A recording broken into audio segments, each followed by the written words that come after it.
Љубовџиите и винопиите годинава ќе можат заедно на едно место да ги слават двата празника, православниот Свети Трифун и католичкиот Свети Валентин.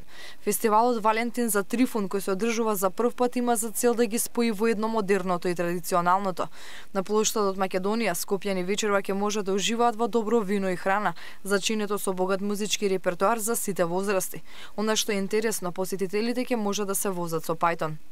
Вечерва овде се Венко Серафимов и Валентин за Трифун бенд, значи стари и добро познати рок музичари од Парамециум, од Конкорд, собрана една многу добра екипа. Посам нив е Гоце Арнудов и неговиот бенд Агушеви. Значи има по промотивни цени вино, ракија, пиво, скара, печење, прасечко, пилешко. Значи пред се забава и за младите и за постарите. Сепак анкетите покажуваат дека ова и претходните години граѓаните најголем акцент ставаат на Свети Валентин, без разлика дали се католици или православни.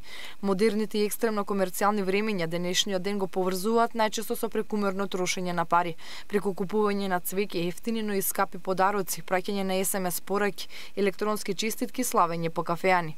Валентин. Што најчесто поклонувате за Валентин? Не знам, оваа година мајчки решивме поклонуваме, пошто мечиња више поминати, пориса. Исто Валентин. А што најчесто ти поклонуваш за Валентин? Па нешто интересно, не знам, не секој дневно. Свети Валентин. Свети Валентин? Да. Свети твојата сакана? Мече. И покрај ова граѓаните велат дека за изразување на љубов не е доволен само еден ден во годината. Според нив на љубените, саканите и блиските, со мали гестови кои ги греат срцето и душата, љубовта треба да им се искажува секојдневно.